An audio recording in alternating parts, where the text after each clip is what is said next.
नमस्कार. तू हिरी माझा मितवा ह्या सिरियलच्या आजच्या भागामध्ये आपण पाहत आहोत. इथे ईश्वरीची तब्येत खूप जास्त खालवलेली असते आणि बाहेरून डॉक्टर मोठे बोलवलेले असतात. त्यांना आता इथे ट्रीटमेंट चालू असते ईश्वरीची. आणि हे सगळं काही आता अर्णव पाहत असतो. त्याचं खरंच मन खूप दुखावलं आहे, खूप घाबरलेला आहे तो. आता ईश्वरी काय होईल ह्या गोष्टीने त्याला थरकाप होत असतो. डॉक्टर त्यांच्या पद्धतीने ट्रीटमेंट करत असतात.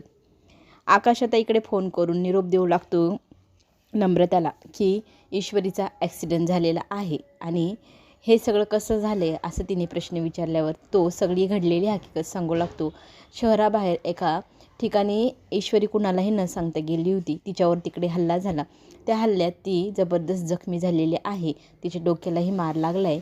आणि हे सगळं कळल्यावर तिला खूप मोठा धक्का बसतो. आणि लवकरात लवकर तुझ्या आईला घेऊन तू हॉस्पिटलला ये, आम्हीही जात आहोत असं त्यांनी सांगितल्यावरती मग ती आईला कसं सांगावं हा विचार करू लागते. आई तर हे सगळं ऐकल्यावरती घाबरूनच जाईल.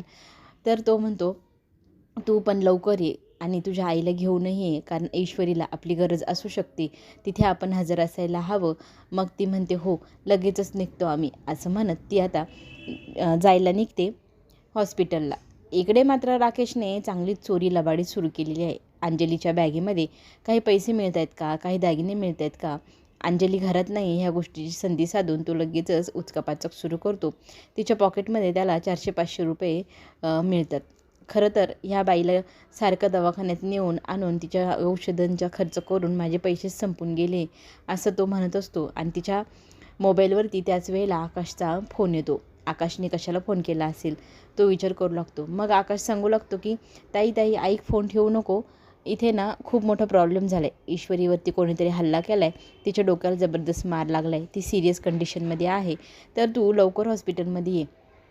आता इथे जर ही हॉस्पिटलमध्ये गेली तर अर्णव अंजलीचं पुन्हा एकदा समीप होऊन जाईल. तो त्यांच्यातला दुरावा कमी होऊ द्यायचा नाही. तर राकेश लगेच ॲक्टिंग करू लागतो. बोल ना, ईश्वरी जास्त आजारी आहे तर तू तिथे जायला हवं. तर ती म्हणते की मी बोलणार नाही, मला नाही द्यायचा यांचा फोन, मला काही ऐकायचंच नाही असं अंजली म्हणते. असा निरोप इथे राकेशने दिलेला असतो. आकाशने तो निरोप ऐकल्यावर त्याला खूप मोठा धक्का बसतो. राकेश म्हणतो माझी तर फार इच्छा आहे यायची, पण इथे अंजली नाही म्हणते म्हटल्यावर मी काहीच करू शकणार नाही असं म्हणत तो लगेचच फोन कट करतो. आकाशला फार वाईट वाटतं की दीदी असं कसं करू शकते. आणि ही गोष्ट आता मी अर्णवला जाऊन कशी सांगावं याचंही टेन्शन त्याला आलेलं असतं. त्याच वेळेला बाजारात गेलेली भाजीपाला आणण्यासाठी अंजली वापस घरी येते. दारात तिला पाहून राकेश धावत जातो, तिच्या हातातनं पिशवी घेतो. एकटीच कुठे गेली होती मला सांगायचं ना असं म्हणू लागतो. कौतुक करतो की तू आराम करायला हवा, हे घे तुला पाणी, काही लागलं तर मला सांग. तर ती म्हणते मी तुमची खूप वेळ वाट पाहिली, तुम्ही आलाच नाही म्हणून मी स्वतःच मग भाजी खरेदी करायला गेले. इथे तो म्हणतो आता मी तुला काहीच करू देणार नाही, तू फक्त आराम करायचा. तर ती म्हणू लागते तुम्ही माझी इतकी काळजी घेतात, मी तुमच्यासोबत किती सुखात आहे, माझी अजिबात तुम्ही काळजी करू नका. पण तो काळजी दाखवू लागतो की तू ना खूप दगदग करते, अजिबात काहीच करायचं नाही आत्ता तू. तर ती म्हणते आज आपण दोघंजणं सोबत बसूया, खूप छान बालसंस्काराचे काही व्हिडिओज आहे ते आपण पाहूया, गर्भसंस्काराचे व्हिडिओ ऐकूया. राकेशला एक तर बाहेर जायचं आहे, अंजलीमुळे त्याचं पाय चांगलेच बांधले गेलेले आहे, त्याला कुठेच जाता येत नसतं. इथे आजी आकाशला पाहते, लगेचच त्याला जाऊन विचारू लागते की तू अंजलीला फोन केलास का, तिला ही बातमी कळवलीस का. तर तो सांगू लागतो की मी ताईला फोन केला, पण ती म्हणू लागते की मला कुणाशी काहीच बोलायचं नाही, मला कुणाचं काही निरोपही ऐकायचा नाही आहे असं म्हणत तिने फोन कट केला आहे. हे ऐकून आजीला खूप वाईट वाटतं. अर्णवला पण वाईट वाटतं की माझी ताई माझ्या एवढ्या कठीण परिस्थितीत मला साथ द्यायला तयार नाही आहे, इतकी रागवली माझ्यावरती असं त्याच्या मनाला विचार करू लागतो. आणि मग त्याच्या डोळ्यात अश्रू येऊ लागतात. आजी पण इमोशनल होते. इथे मामा अर्णव समोर जातो आणि त्याचा हात धरून त्याला दिलासा देण्याचा प्रयत्न करतो की जास्त विचार करू नको, एक ना एक दिवस तुझी बहीण तुझ्या कडे नक्की येईल. तोही मामाला डोळ्यांनी ठीक आहे असं खुणवू लागतो.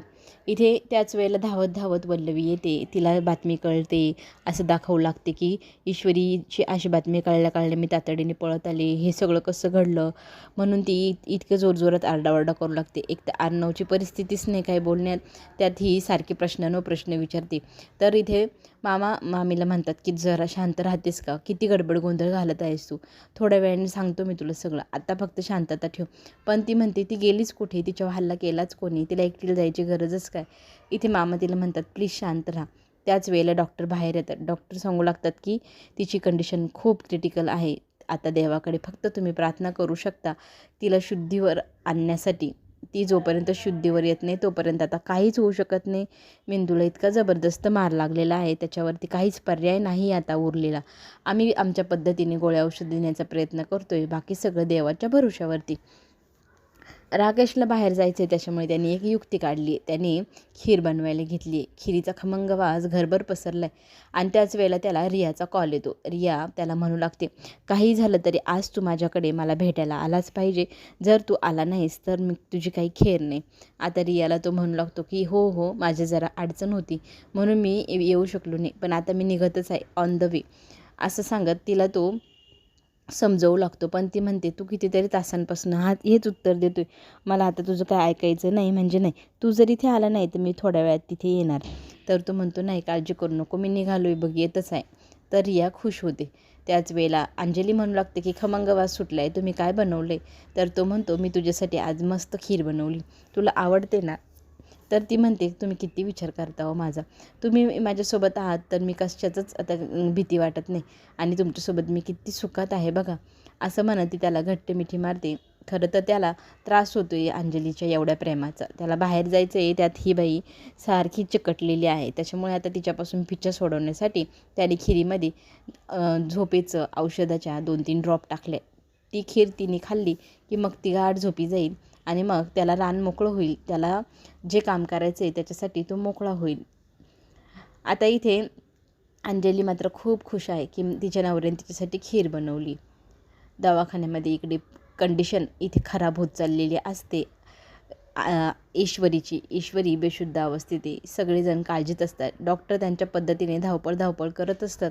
आता ती फक्त देवाच्या भरोश्यावरच आहे असं म्हटल्यावरती आता सगळेजण टेन्शनमध्ये असतात. त्याच वेळेला वल्लवी तिची सेटिंग करत असते. वल्लवीला इथे 2-3 गोष्टी सेट करायच्या आहे. काही झालं तर ईश्वरीचा जीव जायलाच हवा याच्यासाठी ती प्रयत्न करते. पण झाली गडबड. आता इथे सुप्रिया येते. ईश्वरी करत आणि आर्नवच्या समोर उभी राहते. पटकन इथे आता वल्लवी तिचा आवाज ऐकते आणि तिथून पळ काढते. तिला पळ काढताना इथे मामा पाहतात आणि इथे ईश्वरीच्या काळजीने जीव आईचा तुटतोय. ती रडते आणि आर्नवला जाब विचारते, शहराबाहेर इतक्या लांब ईश्वरी एकटी गेलीच कशी, तिच्यावर हल्ला केलाच कोणी, तुम्ही सोबत का नव्हतात, मी तुम्हाला तिच्यासोबत राहायला सांगितलेलं होतं, तिला एकटीला एवढं लांब तुम्ही जाऊच दिलं कसं. असे असंख्य क्वेश्चन ती आता विचारत असते. इतक्या प्रश्नांचा भडीमार इथे आर्नववरती ईश्वरीच्या आईने केला आहे आणि जवळजवळ माझ्या मुलीला तुम्ही एकटं सोडलंच का, त्याच्याचमुळे एवढं सगळं घडलं आहे असा आरोपच ती लावत असते आणि रडत असते. आता तिची अशी आईची एका कंडिशन पाहिल्यानंतर कोणीही आता काहीच बोलू शकलेलं नसतं. तिची समजूत तर काढायची कशी. आर्नव मात्र आता मान खाली घालून डोळ्यात अश्रूंनी तो उभा असतो. आता इथे आई म्हणून एक ईश्वरीची आई खूप रडत असते. तर तिच्यासमोर जाऊन आजी म्हणू लागते की सुप्रियाताई जरा धीर धरा, आता ही परिस्थिती अशी आहे, याच्यावरती आता आपण काहीच करू शकणार नाही, आपण धीराने वागायला हवं. आपली ईश्वरी नक्की बरी होईल. मला माहिती आहे ईश्वरी फार लढाऊ आहे, देव तिच्यावरती कायम आशीर्वाद देतोच असतो. त्या पद्धतीने ती लवकरच बरी होईल. थोडा धीर धरायचा. आणि इथे आजी ही सगळी परिस्थिती सावरून नेते. आजी मोठ्या मनाने सगळ्यांना समजून सांगते आणि मग इथे ती सुप्रियाला बसवते, शांत कर असं ती नम्रतालाही सांगते. नम्रताचे डोळे इथे आजी पुसते आणि आर्नव मात्र आता काचेसमोर जाऊन उभा असतो. ईश्वरीकडे एकटक पाहत असतो. त्याला ते क्षण आठवतात ज्या वेळेला ईश्वरी म्हणत असते की माझ्यासाठी हे नातं किती महत्त्वाचं आहे, तुम्ही किती महत्त्वाचे, हे सगळं माझ्यासाठी पण खूप महत्त्वाचं नातं आहे. तिला खरं तर हे नातं निभवायचं होतं. ती त्याच्यासाठी प्रयत्न करत होती. हे सगळं दिसत होतं आर्नवला. आर्नव मात्र हे सगळं आता टाळत होता. कारण सुप्रियाचं सत्य त्याला कळल्यापासून त्याचं वागणंच बदलून गेलं. त्याला खरं तर पश्चाताप होत होता की मी ईश्वरीशी किती वाईट वागलो. इथे वल्लवी घाबरलेली असते आणि तोंड लपवत दवाखान्याच्या दुसऱ्या कोपऱ्यात जाऊन उभी असते. तिच्या मागोमाग इथे मामा आलेले असतात. मामा आता वल्लवीला विचारू लागतात की तू अशा परिस्थितीत साथ द्यायची सोडून नम्रता आणि तिची आई आल्यावरती निघून आलीस, तुला काहीच कसं वाटलं नाही. तर ती म्हणते की तुम्ही मला घरी तर लेक्चर देतच असतात, आता दवाखान्यातही लेक्चर देऊ लागलं, मला काही शिकवू नका हां. तर तो म्हणतो की तू असं वागायला नको. अशा परिस्थितीत आपण एकमेकांना साथ द्यायला हवी, आपण नातेवाईक आहोत. तुला नम्रता आवडत नाही, त्याचा राग तू काढत आहे इथे पण. तर ती म्हणते की मला तुम्ही काहीच समजवायचं नाही, इथून तुम्ही निघून जा, माझ्याशी डोकं लावू नका. खरं तर ही ईश्वरी कायमच समोर येत राहणार, तिच्यामुळे तिची आई पण येत राहणार आणि किती दिवस स्वतःला वल्लवीला लपवणार, ह्या गोष्टीचं टेन्शन तिला आलेलं असतं. अंजलीला इथे खीर स्वतःच्या हाताने राकेश खाऊ घालण्यासाठी आलेला असतो, पण अंजलीचा हट्ट असतो की मलाच तुम्ही भरवताय, तुम्ही 1-2 घास खा. तर तो तिला म्हणू लागतो की मला ना तुला घास भरवण्यात जास्त आनंद मिळतोय, आपण बनवलेली गोष्ट आपल्या आवडीच्या व्यक्तीला खाऊ घालणं हा पण खूप मोठा आनंद आहे आणि मी खाल्ल्यासारखीच आहे खीर असं समज, आधी तू खा नंतर मी खातो असं म्हणत तो तिला जबरदस्तीने ती खीर भरवत असतो. तिच्या पोटात जागा नसते, ती नाही नाही म्हणत असते, पण त्याचा हट्ट असतो की एवढं संपव, 1 घास 2 घास असं करत तो वाट्याच्या वाट्या खीर इथे अंजलीला खाऊ घालतो. आता वल्लवीला इथे टेन्शन आलेलं आहे, काहीही करून ह्या ईश्वरीचा जीव जायलाच हवा, म्हणजे आपल्या रस्त्यातला काटा मोकळा होईल. आणि त्याच वेळेला धुमाळांना ती फोन करून सांगते की इथे ईश्वरीला जबरदस्त मार लागला आहे आणि आता कोणत्या क्षणी अर्णव पोलिसांकडे तुमची कंप्लेंट करू शकतो, तर तुम्ही लवकरात लवकर हे शहर सोडून जायचा प्रयत्न करा, कोणाच्या हाती लागले पाहिजे नाही तुम्ही, मगच आपण दोघं ह्या सगळ्या गोष्टीतून सुटू, असा निरोप देऊन ती फोन कट करते. आता अर्णव मात्र अजूनही त्याच कंडिशनमध्ये आहे. त्याला खरं तर ईश्वरी सोडणं आत्ता क्षणाला काही सुचत नाही आहे. त्याने अजून पोलिसांना काही सांगितलेलं नाही किंवा काही चौकशी केलेली नाही. हे सगळं घटनाक्रम कसा झाला त्याचाही शोध लावलेला नाही, हल्ला कोणी केला आहे या गोष्टीचाही शोध अजून त्याने लावलेला नाही. तो इथे ईश्वरीच्या समोर जाऊन बसतो, इमोशनल होऊन तिच्याकडे पाहत असतो, तिच्याशी बोलण्याचा प्रयत्न करत असतो. ईश्वरी आता खूप झालं, उठ बरं, डोळे उघड अशी हाक मारू लागतो. इथे धुमाळ मात्र आता उलटीच वॉर्निंग देत आहे वल्लवीला, तुम्ही मला ह्या सगळ्या गोष्टीत अडकवलं आहे आणि आता तुमच्यामुळे जर मी आणखी जास्त गोष्टीत अडकलो ना, तर मी सगळ्यांसमोर तुमचं नाव कबूल करून टाकेल. मला काही करून तुम्ही ह्या सगळ्या प्रकरणातनं बाहेर काढा. माझं नाव ह्या प्रकरणात जर आलं तर माझं आधीच रिटायरमेंट जवळ आली आहे, तर माझं सगळं इतक्या वर्षाचं करिअर बरबाद होऊन जाईल. तुम्ही जर मला जर तुम्ही वाचवलं नाही तर मी तुम्हाला या सगळ्या गोष्टीत अडकून टाकेल, अशी धमकी आता त्यांनी देऊन फोन कट केलेला आहे. वल्लवीला इकडे टेन्शन आले, एकावर एक संकट वाढत चालली वल्लवीची. लवकरच तिचं नाव सगळ्यांसमोर येतं की काय याची पण भीती तिला वाटायला लागली. इथे अर्णव मात्र आता इमोशनल होतो आणि ईश्वरीसोबत भांडू लागतो की मला तू हवी माझ्या आयुष्यात, तू अशी सोडून मला जाऊ शकणार नाही. आणि डोळे उघड म्हणत तिला हाक मारू लागतो, रडू लागतो आणि रडता रडता तो तिच्या हाताला घट्ट असं पकडतो आणि डोकं टेकवून रडत असतो. तो आवाज ऐकून ईश्वरी शुद्धीवर येण्याचा प्रयत्न करू लागते आणि शुद्धीवर येण्याऐवजी तिची परिस्थिती आणखी जास्त खालवलेली असते. इथे अर्णव ते सगळं पाहतो. अर्णव लगेचच डॉक्टरांना हाक मारून बोलवण्यासाठी धावपळ करू लागतो. इथे ईश्वरी जोरजोरात श्वास घेऊ लागते. तिची बिघडलेली परिस्थिती पाहून डॉक्टर आणि नर्स सगळे तिथे धावपळ करू लागतात. सगळं काही चेकअप वगैरे सुरू झालेलं असतं आणि अचानक ईश्वरीला काय झाले म्हणून इथे अर्णव घाबरतो आणि डॉक्टरांना प्रश्न करू लागतो, हे काय चाललं आहे सांगा ना मला, ईश्वरीची तब्येत कशी आहे. इथे डॉक्टर त्यांच्या पद्धतीने औषधं वगैरे देत आहे, इंजेक्शन देत आहे. डॉक्टर आता अर्णवला सांगते, प्लीज इथे आरडाओरडा करू नका, आधीच आम्ही टेन्शनमध्ये आहोत, आम्हाला आमचं काम करू द्या, तुम्ही बाहेर जाऊन थांबा. नर्स अर्णवला हाताशी धरते आणि बाहेर नेऊन सोडते. बाहेर पण सगळेजण घाबरलेले असतात. अर्णव खूपच जास्त घाबरलेला असतो, रडकुंडीला आलेला असतो आणि एकटक तो ईश्वरीकडे पाहत असतो. आणि डॉक्टरांनी इंजेक्शन दिल्यानंतर इथे ईश्वरी स्टेबल होते आणि डॉक्टर मग बाहेर येऊन काय सांगता, या गोष्टीचं टेन्शन पण सगळ्यांनाच असतं. सगळेजण देवाकडे प्रार्थना करू लागतात की माझ्या ईश्वरीला बरं कर, माझ्या ईश्वरीवर कुठले संकट येऊ देऊ नको देवा, असं म्हणत ईश्वरीची आई पण देवाकडे आराधना करू लागते. इथे डॉक्टर त्यांच्यामध्ये बोलत असतात, कोणतं इंजेक्शन द्यायचं, कोणती गोळी द्यायची, काय करायचं, सगळं काय मध्ये डिस्कशन चालू असतं. बाहेर मात्र सगळेजण टेन्शनमध्ये असतात. त्याच वेळेला नर्स बाहेर येते.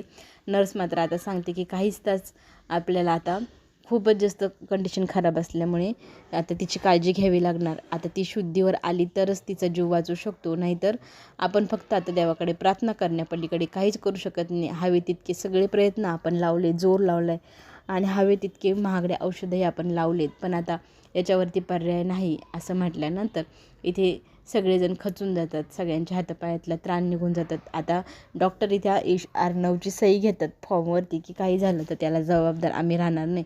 ह्या फॉर्मवरती सही करताना कितीतरी जड अंतकरण झालेलं असतं अर्णवचं. खरं तर हे मृत्यूच्या पत्रावरती सही केल्यासारखंच वाटत असतं त्याला. मृत्यूला परवानगी देणं अशी आपण परिस्थिती म्हणू शकतो अर्णवची. आणि जड अंतकरणाने त्याने ह्या पेपर्सवर सही केलेली असते आणि तो पेपरवर सही करत असतो त्यावेळेला प्रत्येकजण इमोशनल होतं, सगळेजण खूप रडत असतात. इथे मात्र अर्णव उठतो आणि बाहेर निघून जातो.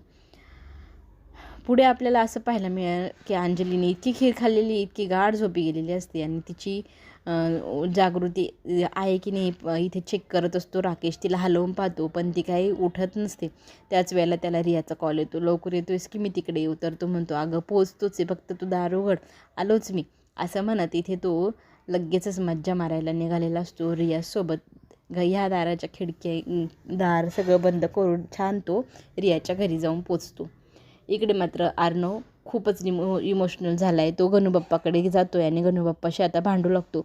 तुझी प्रिय भक्त आहे ना ईश्वरी, ती तुझ्यावर खूप विश्वास ठेवते आणि ती तुझ्यावर विश्वास ठेवते म्हणून मी इथे आलो आहे. मी काही देवावर विश्वास ठेवत नाही, फक्त आणि फक्त ईश्वरीसाठी मी तुझ्याशी भांडायला इथे आलो आहे. तुझ्या प्रिय भक्ताला तू संकटात कसं पाडू शकतो? त्या तुझ्या भक्ताकडे तुझं लक्ष कसं नाही आहे? तिचा जीव तू वाचवायला हवा, तरच मी तुला देव मानेल, नाही तर मी तुला कधीच देव मानणार नाही, असं म्हणत देवाशी तो आता भांडू लागतो. आणि देवाचा दिवा विझणार त्याच वेळेला अर्णव पुढे जातो आणि तो दिवा विझण्यापासून स्वतःला दिवा हाताने झाकतो आणि दिव्याची ज्योत काही विझू देत नाही. इथे आजीला पण टेन्शन येतं की हे सगळं काय घडतं आहे, कसं होईल? अर्णवची काळजी घ्यायला हवी आपण. अर्णव कुठे आहे? तर मामा म्हणतात अर्णव देवासमोर उभा आहे. आता खरं तर आपल्याकडे काहीच पर्याय शिल्लक नाही. आता आपण फक्त देवाकडे प्रार्थना करण्यापलीकडे काहीच करू शकत नाही. फक्त ती शुद्धीवर आली पाहिजे, आता एवढाच प्रयत्न. इथे सगळेजण इथे बसलेले असतात. सगळ्यांच्या हातापायातला त्राण खरं तर निघून गेला आहे. वल्लवी मात्र तिच्या परीने ईश्वरीचा जीव घेण्याचा प्रयत्न करते. तिने एक माणसाला फोन केला आहे आणि लवकरात लवकर त्याने एक औषध मागवले. डॉक्टर इथे बाहेर येऊन सांगतात की गुड न्यूज, ईश्वरी आता सकाळपर्यंत शुद्धी होईल, ती स्टेबल झाली. हे ऐकल्यावरती सगळेजण आनंदी होतात, सगळ्यांच्या चेहऱ्यावर आनंद येतो. तर अर्णव म्हणतो, मी आलोच फ्रेश होऊन, तुम्हीही जा, आता काही काळजी नाही ईश्वरीची. तीही थोड्या वेळ वॉशरूमला जाते. इथे कोणीच नाही. ह्या प्रसंगाचा फायदा घेतो वल्लवी आत शिरते आणि आत जाऊन तिने एक विषारी औषध आणले, इंजेक्शन ती त्या सलाईनमध्ये सोडत असते. आता ईश्वरीचा जीव कसा वाचणार आपण पाहूया पुढील भागामध्ये.